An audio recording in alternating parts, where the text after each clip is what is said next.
Welcome to the Good Leadership Podcast, where we engage with esteemed thought leaders and explore research-backed strategies and techniques that empower leaders at every level to achieve meaningful results that drive lasting change.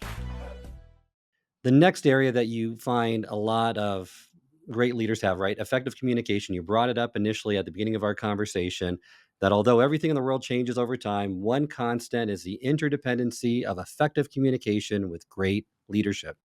You identify 4 dimensions in which you can improve your communication.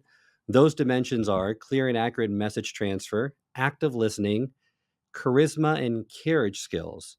So I'd love for you just to kind of talk about the overview of these, and then maybe we can dive into that difference between carriage and charisma and how that can make you a more effective communicator. Carriage and charisma. Carriage is the way in which you communicate. Do I deliver things clearly?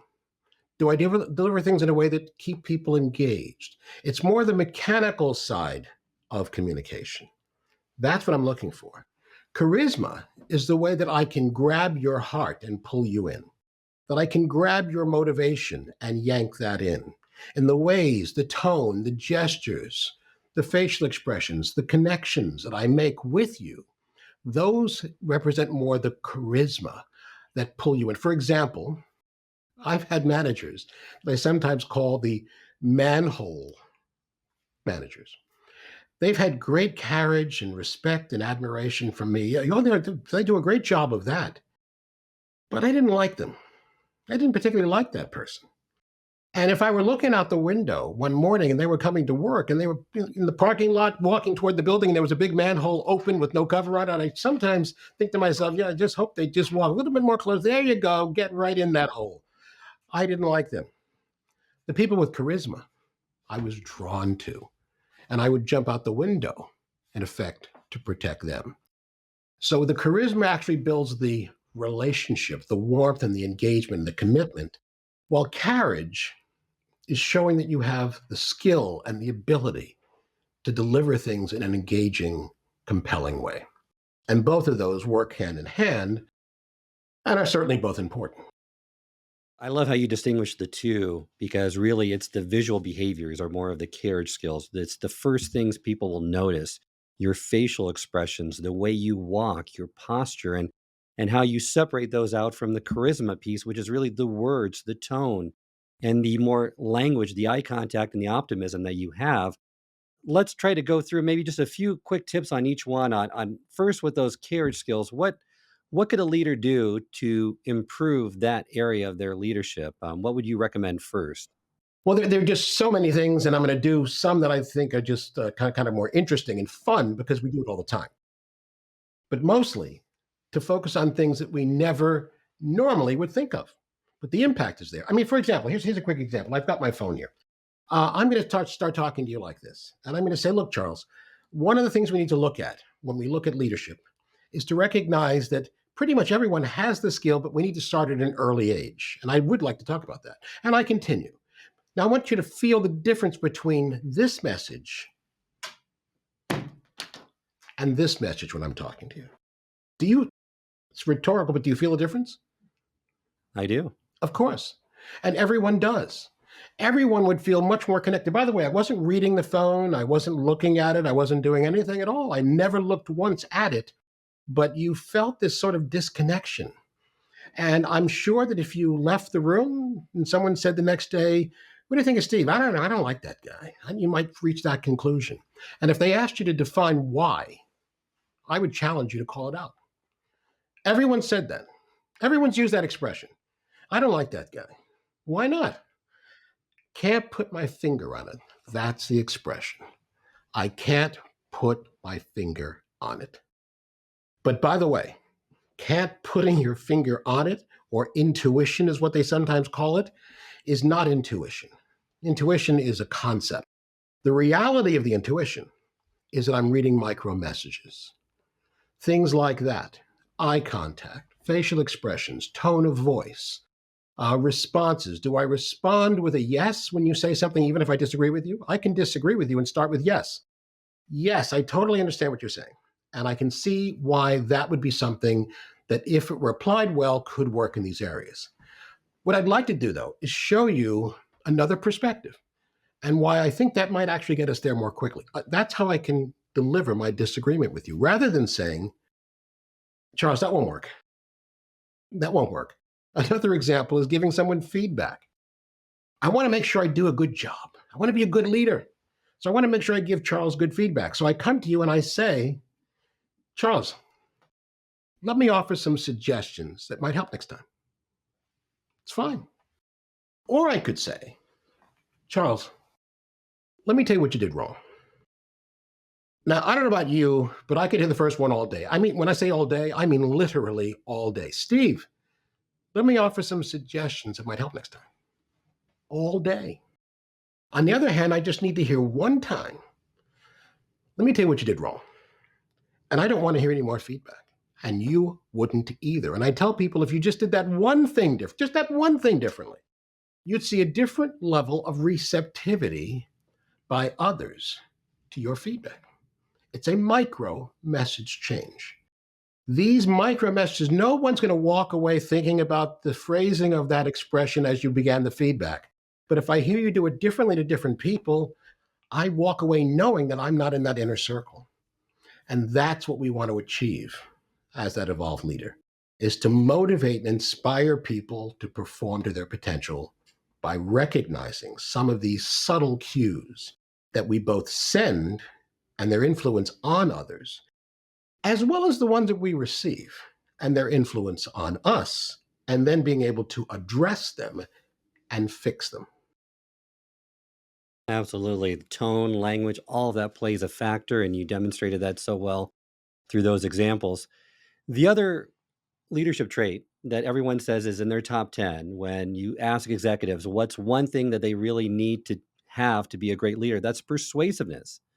But once again, you kind of contradict that and say, okay, well, that's important and it's valuable when you're trying to advocate for project funding or staffing or a variety of operational needs. But if you're a team leader, it's one of the worst skills to exhibit.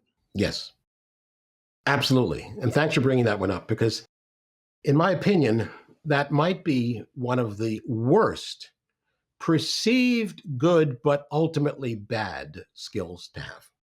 There are certain jobs or situations where all of us need to be persuasive.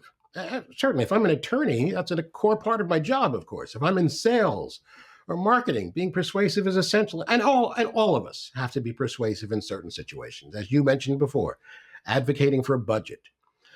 But as a team leader, we think it's one of the worst skills to possess. Because what does persuasiveness mean? It means convincing people to do something. I mean, here's an example.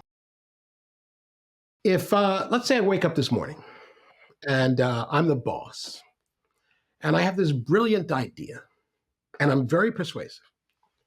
What's going to happen when I get with my team the next time? At my very next team meeting, again, I'm the boss. I have the power. I'm very persuasive, and I've got this great idea. What's going to happen when I get to my team meeting? I'm going to try and persuade, that word persuasiveness, others to go along. I'm going to convince them. And we think that that's one of the worst things to do, because every one of the people at that table, and every one of you watching this clip right now, you were all hired because of your thinking capacity.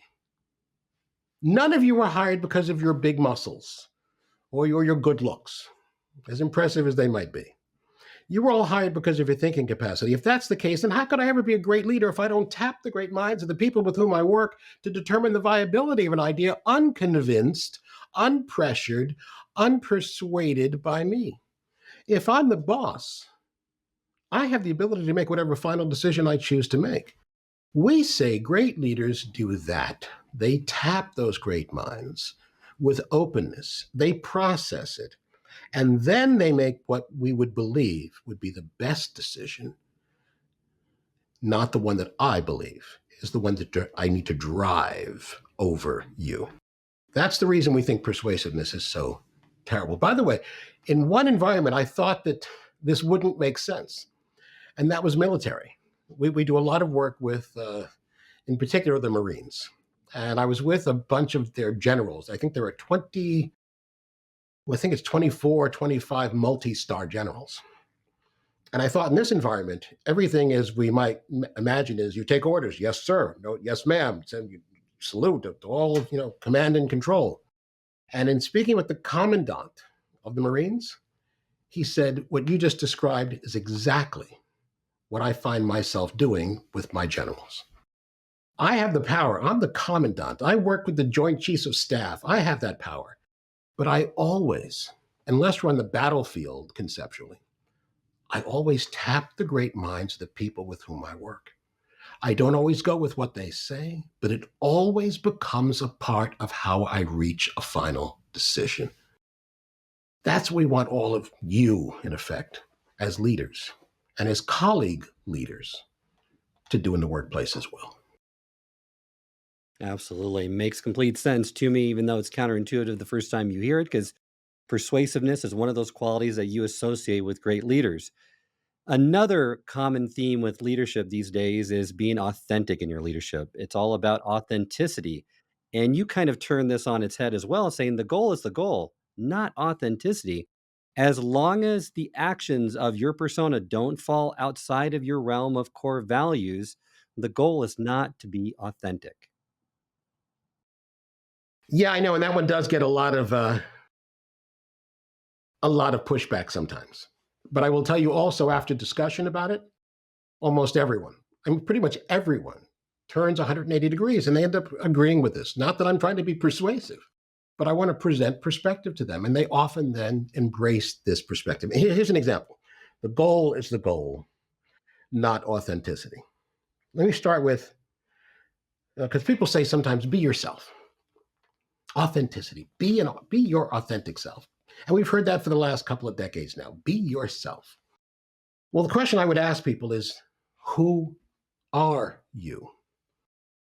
Have you ever really taken the time to do a personal review of who you are and how that would be defined? It's an amalgam, of course, of many components, of many personas within us, and that represents who we are. But should we even focus on what or be what we believe we are instead of accomplishing the objective? Why are you there? Why are you in the workplace, in the business? You're in the business because it's a business. And the business is to be profitable, successful. It has objectives and goals. Your real mission should be then to accomplish the objectives and not be there to be yourself or have that in any way interfere with the accomplishment of those goals. I mean, in a fun way, just a kind of fun story with that. I had a boss. He used to always say to me, Steve, just be yourself. Be yourself. And I think about how that played out when people would look at themselves, and myself included. When you look at yourself after having been recorded giving a presentation, people look at themselves and they typically do something like this. They'll go, oh, oh my God. Oh, geez, do I really look like that? Look at my face. I just repeated myself like 5 times. Look, I just snorted. Can't believe I made that sound. Look at this. I don't like this either. I don't like that. I don't want to be him anymore. I want to be this person I develop and create. Well, which one is the authentic you? The snorter. But no one would have any problem being that other person, would they? I mean, another classic example is I look at someone like a Mark Zuckerberg.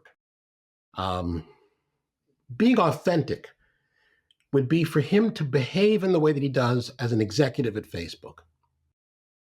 Wearing a t-shirt, jeans, and a hoodie.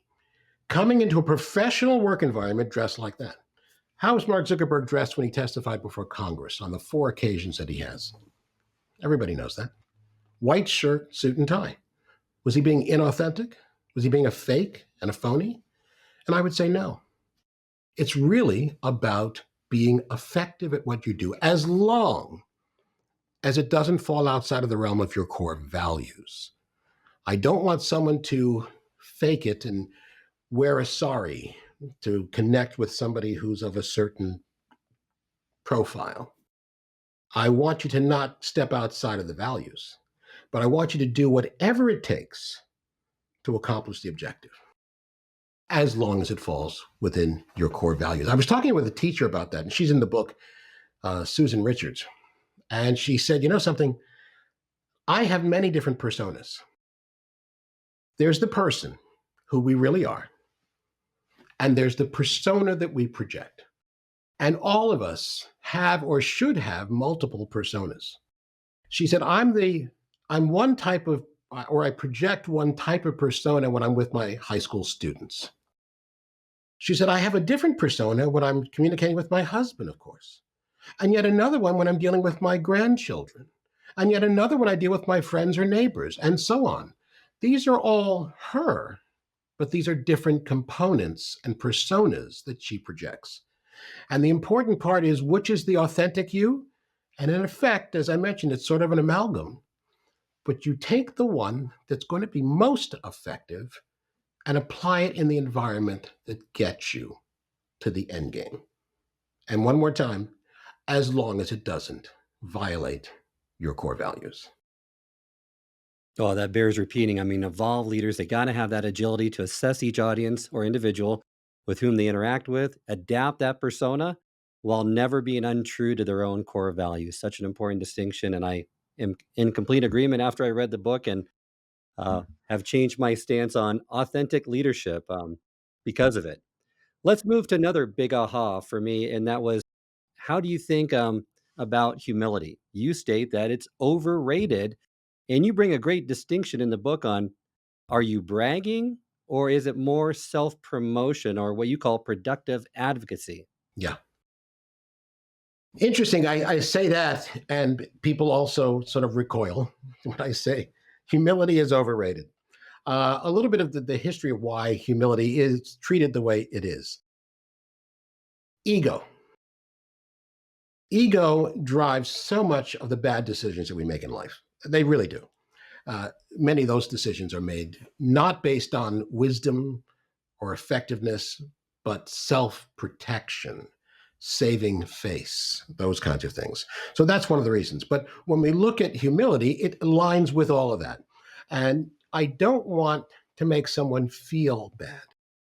I don't want to do anything that suggests that I'm telling you that I'm better than you. We've all heard that expression 1,000 times. You think you're better than me? You think you're better than me?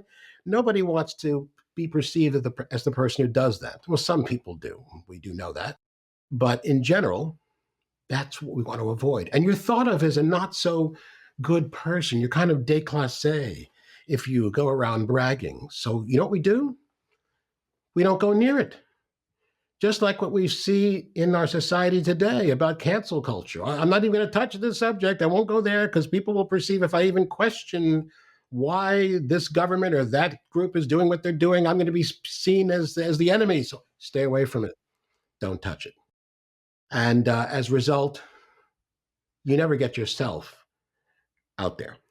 I remember this example of this guy, Dan. This was when I was working in Boston many years ago. The guy had an incredible profile. He was a Harvard Business School grad. He had run his own business successfully for a number of years, but he decided to get into this major corporation where he thought that would help him in the future.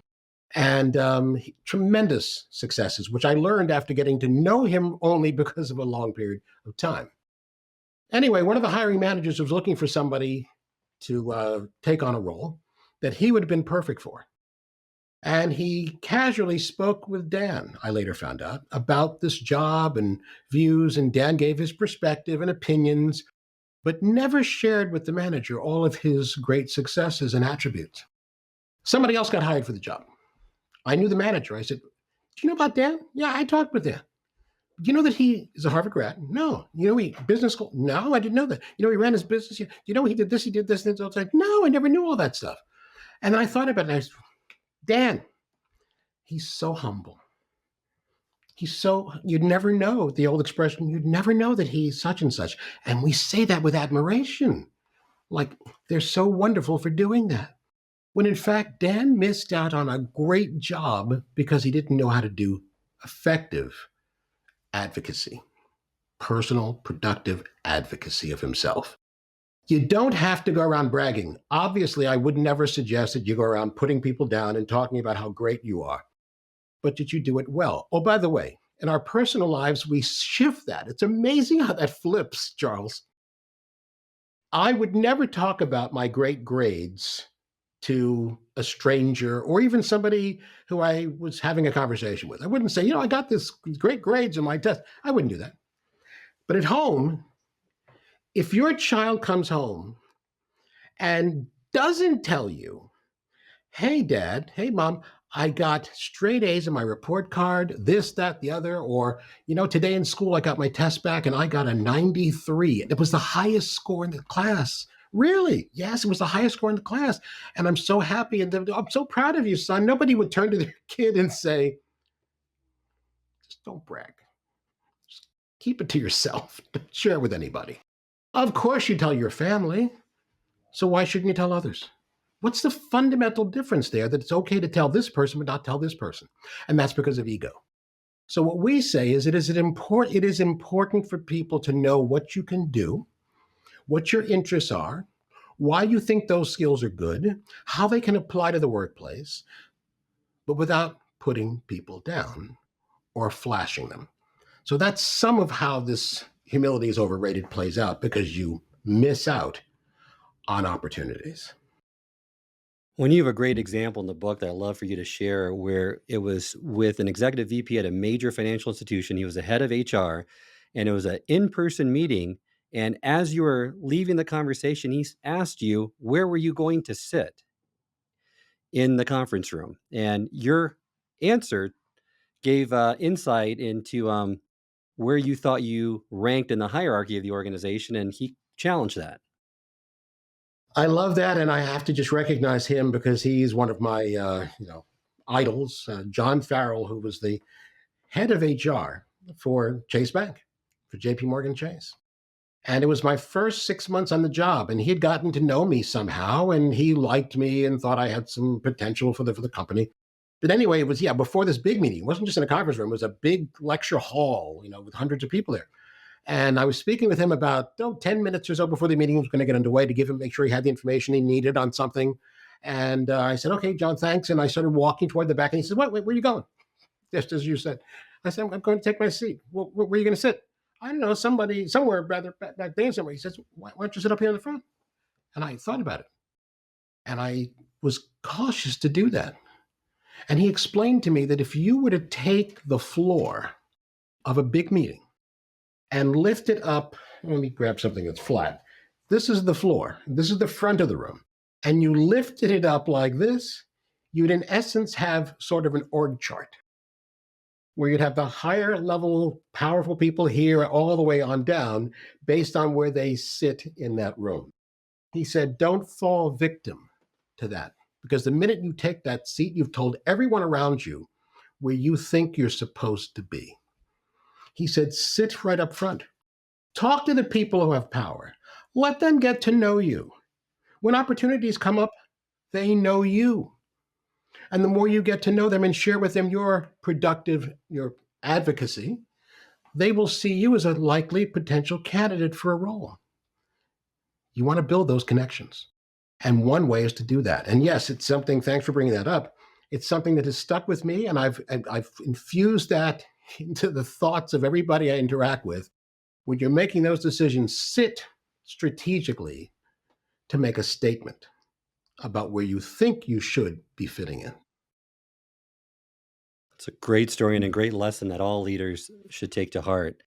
As we wrap up today's episode, there's so much more to unpack in the book, but they're going to have to find that by reading your great book. But is there one action item that you recommend leaders take right away to improve their leadership skills and become a more evolved leader? I would. And that falls into a category that we call stay interviews, quite frankly. Stay interviews are the, I was going to say brother, sister, sibling of exit interviews. Exit interviews are what we do when someone's leaving. We need to do a postmortem, Gee, why did they leave? And in most cases, it's like somebody leaving a relationship. Why did I do? Why are they leaving me? In some cases, we're happy they're gone. But by and large, we're stunned that the person is leaving us. And it's a loss. It should never be a surprise. And you should never lose anyone because they're not happy with the organization. This process of stay interviews, and we obviously not going to cover that in its full context here, but the concept of stay interviews is what you do to uncover everything that could possibly be a reason why someone might leave who is a desired hire well before they even think about going. And there are things involved in that involve finding out what their long-term goals are, and not just your basic development. I mean things like, oh, you're interested in marketing. Well, we're not in marketing, but let me connect you with Bill, who's the head of marketing. Sit down and learn more about what we do and how we do it. Well, I'm not planning to leave. I understand, but I just want you to feel comfortable and satisfied and knowledgeable about the things that you think are interesting and important. And you make that connection. And you uncover all sorts of things when you do a well-structured stay interview that enable you then to respond proactively to any of those issues. And I will tell you, and take this one to the bank, unless someone offers that person, 100% increase, they're not going anywhere. And more importantly, they're not going to start looking.